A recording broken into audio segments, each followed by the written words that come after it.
acompañamiento terapéutico. Les voy a contar algunas intimidades. Cuando Magalí me la encuentro en una peña en Paul Ester, donde vivo, donde su compañero disertaba, me dice: estoy sacando un libro. Genial. Me vas a mandar, ¿no?, lo que estás escribiendo.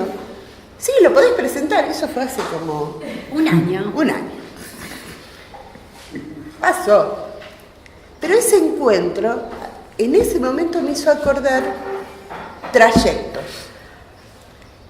Específicamente un trayecto que iba de la casa de Marité Colovini a mi casa, que hacíamos todas las semanas. Todas las semanas hacíamos ese trayecto caminando con unas charlas, la verdad que maravillosas, y un gran encuentro y una gran pasión justamente por la lectura. Pero no una lectura cualquiera, es decir, una lectura situada. En ese momento empezábamos a trabajar algo que era novedoso, porque los psicoanalistas, y acá voy a tomar la primera postura, comúnmente, entre comillas, lo voy a decir así, porque acá después vamos a ver otras perspectivas, parece que poco dialogan con otros textos que no sean psicoanalíticos. Entonces hacíamos trayectos hablando de ciertos autores que no eran autores ni conocidos en la facultad, ni como trayectos posibles de los estudiantes o de los recientes graduados. Y uno de esos trayectos, de esos encuentros, fue Cush, hace más de 15 años. Algo raro para ese entonces poder decir que íbamos caminando hablando de Cush, pero después, cuando uno va leyendo a Cush, la verdad que era la mejor forma de hablar de él, ¿no? Caminando y haciendo un trayecto, situando, estando. Porque específicamente me voy a referir a este estar que plantea Maga en el libro. Hace muchos años, trabajando también en relación a las problemáticas que aparecían en el psicoanálisis respecto a la ontología y a las discusiones sobre el ser, me encontré con una referencia muy antigua de una traducción del Hamlet que planteaba que ese monólogo, ese soliloquio que aparece en Hamlet, to be or not to be, that is the question, si hubiera sido traducida en vez de ser o no ser, esa es la cuestión, que es posible, estar o no estar, esa es la cuestión, hubiera sido otro el devenir, ¿sí?, de muchas de las lecturas que ha habido sobre esta cuestión. Si el ser, podríamos pensar, esto que dice Kuss, ¿no?, estar siendo, tal vez, ¿no?, ese esencialismo que ahora vemos, ese esencialismo de hacer consistir el ser, tendría algunas aristas que nos interrogarían, ¿no? ¿Por qué es necesario pensar el estar? Fíjense que las nuevas figuras que nos propone el neoliberalismo, todas están relacionadas con ese esencialismo, esa ontología. Figuras condensadas, figuras apretadas, ¿sí?, arrasadas, ¿no?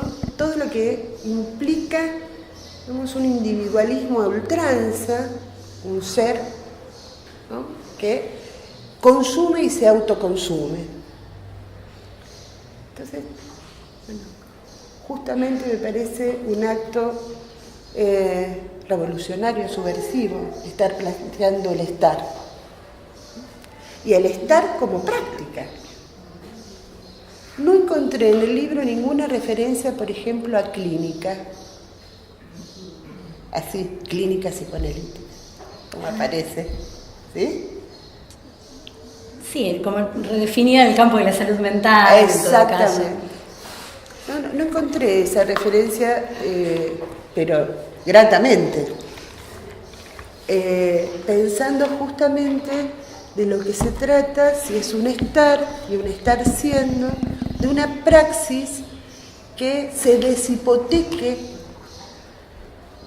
de la tradición médica. Es decir, que podamos sacar la hipoteca que tenemos con el término clínica, en el sentido que también hablamos de paciente, consulta, diagnóstico, encuadre, ¿sí? Y el libro me da esa sensación que trata de desembarazarse de todo lo que es esa hipoteca, ¿no? Entonces, deja de tener deuda. Otra de las condiciones que aparecen hoy, somos deudores y acreedores, ¿no? Esa posición en la que encontramos a muchas de las personas que estamos atendiendo. Son deudores o acreedores en una posición bastante rígida. Y por el FMI lo decís, me imagino, ¿no?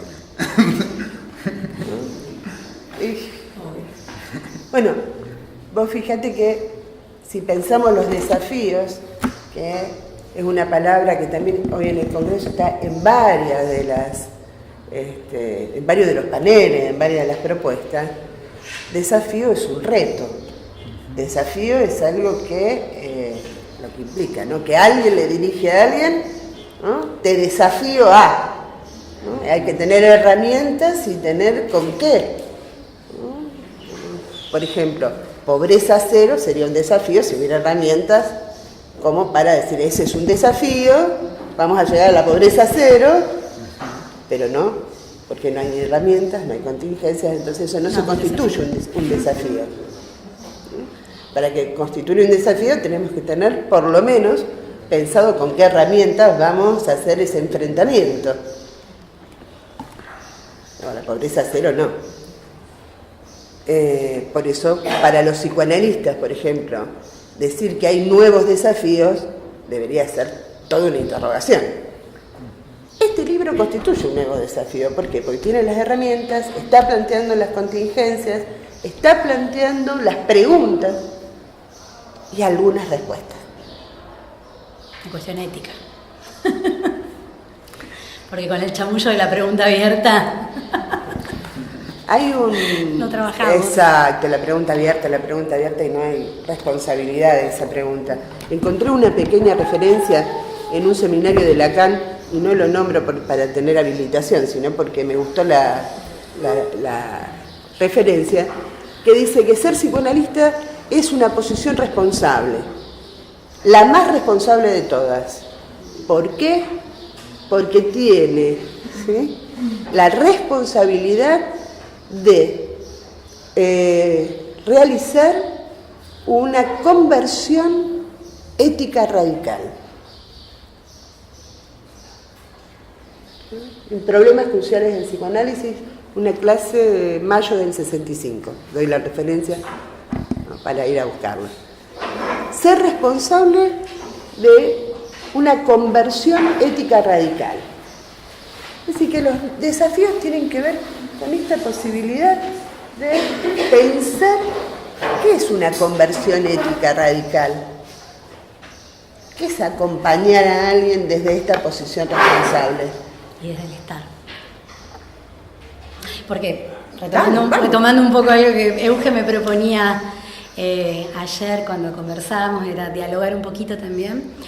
Yo pensaría que estas cuestiones que traías como parte de un cierto paquete o legado del cual deshipotecarnos, en el libro quizás aparece al modo del planteo de tensiones, ¿no? Que es esto en todo caso de cómo pensar un diagnóstico, cómo pensar una clínica, cómo resignificar cuestiones que inevitablemente nos atraviesan y que muchas veces en el intento de desembarazarnos rápidamente de ellas terminamos practicando una suerte de híbrido que creo que termina derivando en una posición más de desresponsabilización que de esta ética radical, ¿no? Que lo que indica es que tenemos que dar cuenta ahí de los efectos que producimos, ¿no? Entonces, digamos, me parece que algo de esto necesitaba por ahí también decir, porque están mencionadas estas cuestiones, pero también hay una posición que también es efecto de cómo personalmente entiendo, a partir de mi práctica como analista, acompañante terapéutica que fui y formadora actualmente de acompañantes, tiene que ver también con lo que el acompañamiento terapéutico puede situar como preguntas y como interpelaciones a determinados modos de comprender la teoría psicoanalítica, ¿no? O sea, es una práctica que pone en escena, por la particularidad, por la especificidad de la escena en la que se desarrolla, una serie de coordenadas que están presentes en el trabajo del consultorio de otra manera, digamos, pero que al poder, digamos, quedar ahí de manifiesto, de alguna forma nos acorralan con preguntas, ¿no? Esto de cómo ingresa la realidad, ¿no? Cómo ingresa la realidad en el psiquismo, cómo conceptualizamos el ingreso de la realidad en el aparato psíquico. Estamos discutiendo esto, de cómo ingresa esta realidad caótica, hipertraumatizante en el aparato psíquico de nuestros analizantes, de nuestros acompañados, de nosotros mismos en el ejercicio de nuestras prácticas. ¿Cómo lo hacemos? ¿Qué espacio nos estamos dando? ¿O estamos corriendo atrás del ser? Digamos, ¿no? Quizás no sean planteos radicalmente nuevos, ni mucho menos. Yo me sirvo de muchas referencias y todo un acervo, pero me parece que justamente el hecho de poder pensar la especificidad de la práctica del acompañamiento terapéutico acá tiene esa potencia, digamos, de poder volver a estas cuestiones con una interpelación desde una práctica sumamente viva, joven, extendida, poder preguntarnos también por qué está tan extendida esta práctica hoy y qué resguardos y qué advertencias tenemos que contar también para que esta extensión no pase a funcionalizar la peste que puede producir en términos freudianos, ¿no? En el mismo campo de producción teórico-clínica, práctica psicoanalítica y de salud mental. Digo, funcionalizar la peste un poco en honor también a algo que me llevó esta facultad, además de estos tránsitos con Eugenia, que es una idea producida por la carrera de especialización en psicología clínica, institucional y comunitaria, a la que soy egresada y que dirige Silvia Grande, y que, bueno, ha propuesto esta tarea de pensarnos como practicantes del psicoanálisis en múltiples territorios, en múltiples escenas, advertido de no funcionalizar la peste y la interpelación crítica que puede producir el psicoanálisis. Para quien no lo conoce, y estuve muy mal, Andrés Matkovich, con el que he tenido otros tantos trayectos, algunos complejos, otros de desafío como contienda, ¿sí? Pero poder sentarnos acá es un gusto, Andrés. Así que no tuvimos tiempo de hablarlo, pero también podemos hablar los tres, así que digo, porque la formación... Yo le conté. Bien. Digo, porque el libro tiene muchos guiños a la formación, muchos guiños a la facultad, muchos guiños que implican justamente qué es lo que está pasando hoy con la formación, qué está pasando hoy con la salud mental y con esta extensión, ¿sí?, de muchos de nuestros estudiantes a ser acompañantes terapéuticos como si fuera una actividad menor que pueden realizar siendo estudiantes sin tener la especificidad de esa práctica. Y esta es toda una cuestión. Yo creo que acá en el libro se sitúa muy bien, y por otra vez volvemos al tema de lo situado, esta problemática que para mí es muy seria, porque vuelve el ser, por ejemplo, el ser neutral, ¿no? Un analista, y esto lo pueden leer en las redes y en varios libros donde aparece, entonces no es necesario formar en un estar situado en una posición, ¿sí?, porque parece que toda ideología, toda formación queda exenta de eso. Hay interferencia en todo caso. Y no, el analista está ahí aséptico a toda realidad que hoy es catastrófica. Sí, Andrés, vos iba a decir algo. ¿Querés que pasemos a él, digo, por el tiempo? No, vamos. Yo el tiempo. Digo un par de cosas cortitas en relación a lo que está. Me toca a mí. ¿Le toca? Hablemos. No, primero, lo que primero me surge es una cuestión emotiva y afectiva de que es la alegría que tengo de que este libro esté acá, exista, digamos. Magalí fue mamá y editó un libro en simultáneo, digamos, es algo impresionante, digamos. Digo, el árbol no sé dónde está, pero tendríamos que ya plantarlo, digamos, acá en la facultad. Acá en la facultad se puso de moda hace unos años plantar árboles y bueno, como que ahí cumpliríamos el ciclo después.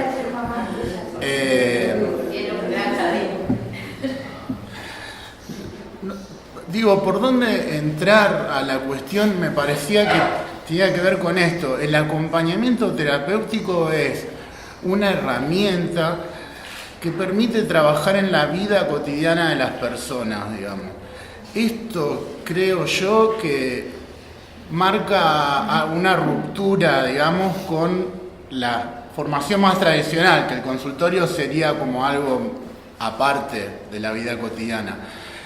Eso a mí y a los acompañantes terapéuticos nos han metido, digamos, en formas de vida y de relación que son, vamos a decirlo así, inconmensurables, son incomparables, son formas de ser, formas de estar, que realmente después de más de 10 años de practicar, digamos, la práctica de acompañante o la práctica como psicoanalista, no para de sorprenderme, digamos, las formas de ser y de estar, digamos, en este mundo.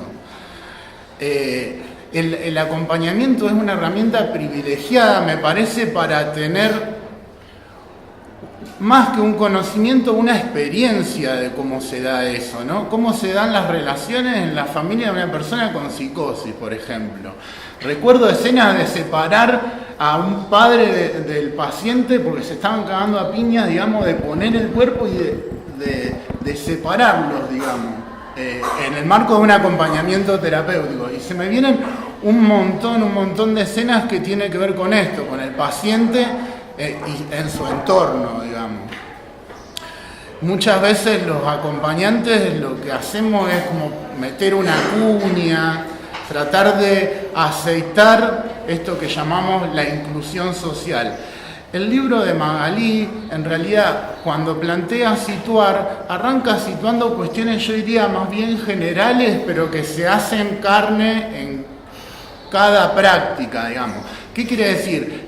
¿Cuál es el modo en que vivimos hoy en esta sociedad, digamos? ¿Cuál es el modo en que nos plantean la vida o la sobrevida, digamos, en la actualidad? Entonces es necesario plantear primero eso, de que el contexto en el que estamos realmente está produciendo un malestar, un nivel de malestar que rebalsa a nivel local lo que es estrictamente la salud incluso. Hablo de que hoy, en la actualidad, en nuestra ciudad, hay pibes en situación de vida o muerte todos los días, digamos. Y eso es lo que lamentablemente se conforma como vida cotidiana en los barrios, digamos. Y es a donde estamos un poco entre balas trabajando, digamos.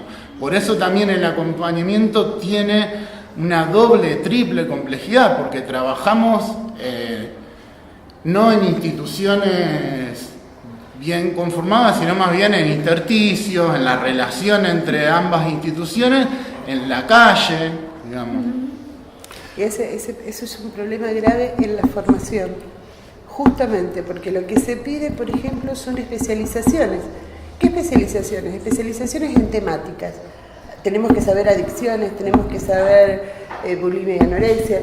Digo, pero saber es esto, es poder pensar, digamos, más allá de una particularidad, de un síntoma, ¿no? Porque donde van a ir a trabajar es a estos lugares.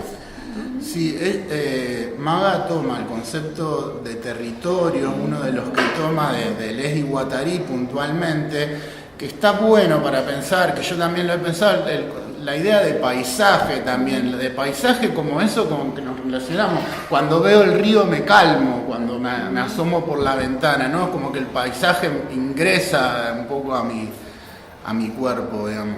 Y eso es lo que sucede, digamos, cuando en la ciudad la vida es muy acelerada, ¿no? Y forma parte de nuestra vida cotidiana, que para hacer hay que hacer un montón de cosas. Para hacer hay que hacer. Lo digo también muy autobiográficamente eso. Hago muchas cosas y se ve que me pintó de repente empezar a hacer guitarras. Me estoy haciendo una guitarra eléctrica. Y el uso de las herramientas de la carpintería, más en un instrumento que requiere una precisión submilimétrica, digamos, es impresionante. Y tener que manejarlas, ¿no? Y que las herramientas tengan el filo y todo eso, me parece que es fundamental. Bueno, el libro a mí me dio la sensación de que cuando la terminé de leer estaba más filoso, digamos. Como cuando salen a veces una charla o cuando leemos un texto que, este concepto que lo tenía así, bueno, lo afilé, le saqué mucho más filo y ahora me sirve para de alguna manera manejar la madera, maniobrarla sin peligros de equivocarse. Porque cuando te equivocás en un instrumento, fuiste, digamos, o sea, no hay mucha vuelta atrás. Hay varios conceptos, va más bien de lo general y después se mete en la cuestión más particular del acompañamiento. Toma obviamente conceptos del psicoanálisis que para mí son muy centrales. Nombro dos, el concepto de encuadre y el concepto de contratransferencia.